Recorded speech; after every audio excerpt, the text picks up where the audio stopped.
Você está acompanhando a programação da TV Metrópole neste horário comigo, Sônia Paula, no programa Conexão. E hoje nós teremos aqui um assunto super importante, você não pode perder. Nós vamos falar sobre espiritualidade, sobre mediunidade, sobre um assunto que às vezes a pessoa tem até medo de falar, mas tem muita curiosidade. Eu estou aqui com o médium espírita, o Charles Barreto, que eu já conheço, e hoje veio a meu convite, né?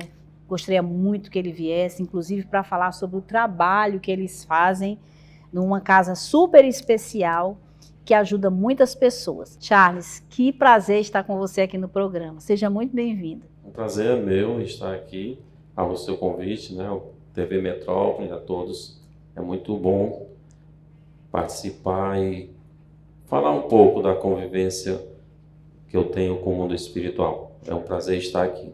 Então, pode ficar à vontade, sinta-se em casa, porque aqui nós vamos ter uma conversa super amigável e tranquila, bem informal. Para começar, vamos falar sobre esse seu dom, da mediunidade. Quando foi que você percebeu que tinha esse dom? Ou até não, que às vezes a gente percebe muito depois, mas quando foi que você começou a sentir que havia alguma coisa diferente? Eu tinha uns 4 anos de idade quando tudo isso ocorreu na minha vida, né? Então isso para mim foi algo natural, não foi algo de uma surpresa ou tive medo, alguma... Não, tudo aconteceu naturalmente, as coisas... Eu tinha apenas 4 anos de idade quando comecei a ter esse contato com o mundo espiritual. E nos 4 anos de idade, né, eu sempre via e ouvia os espíritos. Então, mas só te interrompendo, como foi que você encarou isso como natural? Já que você tinha 4 anos, né? Você ouvia alguém falar sobre isso? Via alguém também que tinha esse tipo de dom? Porque com 4 anos que você começa a ver alguma coisa e ouvir, muitas vezes assusta, né? Como foi que você entendeu que era uma coisa natural? Sônia, eu não sei te dizer, porque eu já tinha isso em mim, né? Eu já tinha, apesar da pouca idade, de 4 anos, eu já tinha essa convicção do mundo espiritual. Uhum. Eu já trazia dentro de mim essa certeza do mundo espiritual. Então, não foi surpreendente, não foi algo maravilhoso, foi algo muito natural e espontâneo que aconteceu. Porque eu tinha contato com esse espírito, que me acompanha até hoje, então ele falava comigo muitas coisas, né? Desde Então, pequenininho, sempre desde o mesmo. 4 anos de idade. Sempre o mesmo. Sempre o mesmo. Desse que me acompanha, mas eu também tinha contato com outros seres, né? Com outros espíritos, além desse que me acompanha até hoje. Então ele sempre falava comigo, eu ia para o colégio, estava na frente da minha casa, então ele falava comigo muitas coisas, dizendo que quando eu tivesse amadurecimento espiritual, nós iríamos trabalhar junto.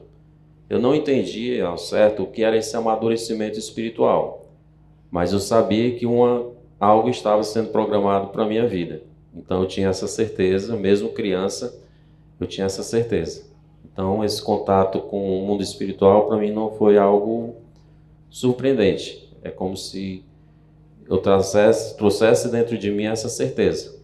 Nesse caso, existe uma questão, tem pessoas que passam por isso, tem pessoas que, de repente, você que está em casa, você conhece alguém ou é uma pessoa que escuta e que vê, né?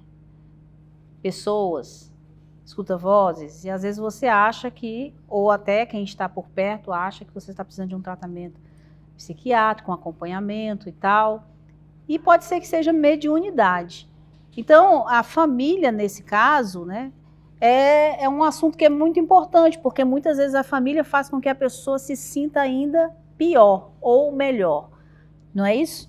Exatamente. No meu caso, né, a minha família, parte da minha avó, ela já era iniciante dentro da doutrina espírita, né? Então, para mim, foi meio que fácil nessa compreensão a respeito dos meus parentes. Mas para quem realmente não tem esse entendimento, fica um pouco difícil das pessoas compreender o que certas pessoas com esse dom da mediunidade passam, porque não é um dom fácil de se lidar com ele. Tem que ter um estudo, tem que estudar, a mediunidade tem que ser estudada para poder ser compreendida e bem equilibrada, né? Porque senão há um desequilíbrio do próprio médium, se ele não estudar a mediunidade. Só uma pergunta, uma curiosidade. No seu caso, desde pequenininho, você vem vendo e ouvindo, né? Ouvindo vozes. Mas o que é que essas vozes dizem? Com o mundo espiritual, é cheio de relatos. Então, são várias convivências, várias pessoas que passam por você, né? Que contam as suas histórias, mas especificamente a esse espírito que me acompanha, ele sempre falava comigo das coisas espirituais, né? Das coisas que eu ia enfrentar quando maduro e quando a gente cresce, né? Dentro da espiritualidade. E não é fácil essa convivência com o mundo espiritual, porque quando você anda e você tem essa facilidade de ver e ouvir os espíritos, você geralmente fica um pouco duvidoso. Confuso, né? Porque se você não tem a certeza se aquela pessoa está na carne ou se está em espírito. Não dá para perceber? É tão real assim? É tão real. É como se eu estivesse vendo você aqui na minha Senhora. frente. Então, não é diferente. Apenas muda a roupagem espiritual. Mas a aparência que se apresenta é como se eu estivesse vendo a pessoa, a própria pessoa. Então, tenho vários relatos de situações que eu já vivi, né? Então, é dessa forma que eles se apresentam para mim. Mas eles se apresentam por quê? Eles sabem o que eles estão fazendo? Ou eles não sabem? Eles acham que estão vivos? Como é isso? Geralmente eles sabem quando você tem esse dom. Que muitas e muitas vezes eu escutava deles próprios, quando eles se aproximavam de mim, dizendo que eu sei que você está me vendo, eu sei que você está me ouvindo.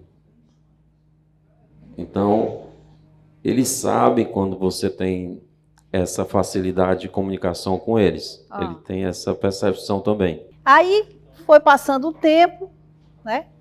E aí chegamos aí nessa casa maravilhosa que ajuda tantas pessoas. Fala um pouquinho dela. Que fica em Caucaia, inclusive. Essa casa, né? A gente morava, principalmente eu morava em Fortaleza. E a gente veio, depois que eu conheci a minha esposa, a Lívia, a gente veio morar em Caucaia. E a gente não tinha essa pretensão e essa ideia de formar um centro espírita. Não passava na nossa cabeça essa ideia de formar uma casa espírita, uma casa de oração, onde as pessoas chegam, bem acolhidas, né? Tem os louvores, tem as músicas e se sentem em casa. Era eu, a Lívia, minha esposa, e um amigo nosso chamado Ari. A gente tem esse grupo de oração, onde as pessoas enviavam os nomes através das redes sociais. A gente não tinha um atendimento ainda presencial, porque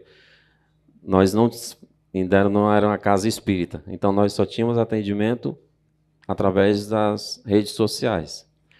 E a gente pegava o nome das pessoas, colocava no grupo de oração, e a gente fazia essa oração e tinha resultados. As pessoas davam um retorno de que as orações tinham sido atendidas com a graça do Senhor Jesus. Então, assim, a gente se sentia muito confortável, né, por fazer esse trabalho. E esse trabalho, ele até hoje ainda está na casa, que foi o primeiro trabalho inicial da atividade da casa. Mas que agora também tem curso, não é? Tem curso gratuito. Aí a casa desenvolveu, né? Foi chegando pessoas. Tem os voluntários, né? Agora nós temos um corpo de voluntários, né? Todo voluntário.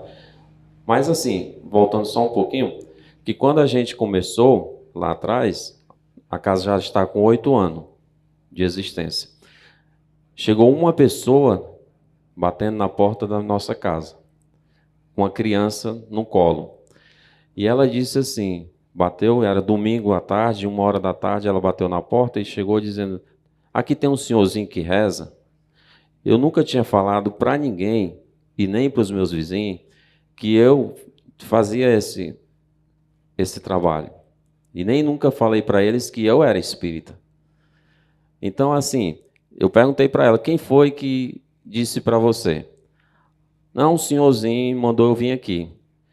Quando eu olhei para de trás dela, era justamente o espírito que me acompanha, que estava de trás dela, que tinha mandado ela ir até a nossa casa.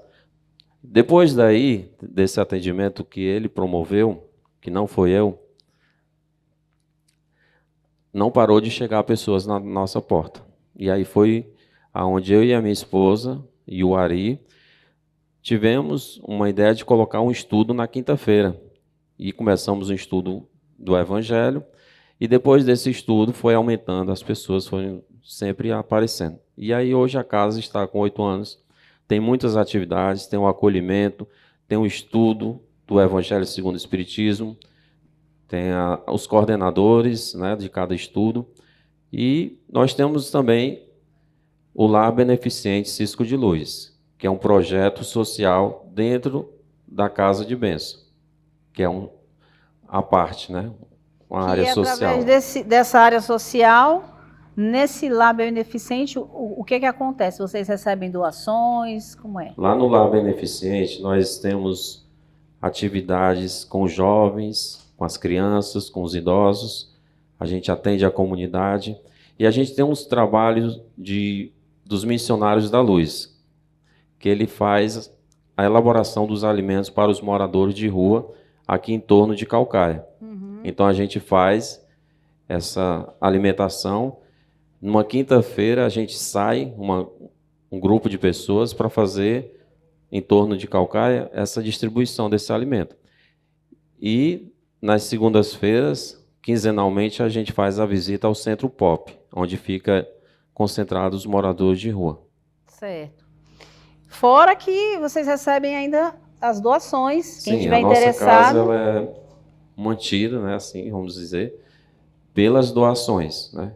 As doações que a gente recebe, os inservíveis, materiais eletrônicos, televisão, geladeira, fogão, computadores, tudo que não tiver mais de uso, a gente recolhe esse material e desse material a gente faz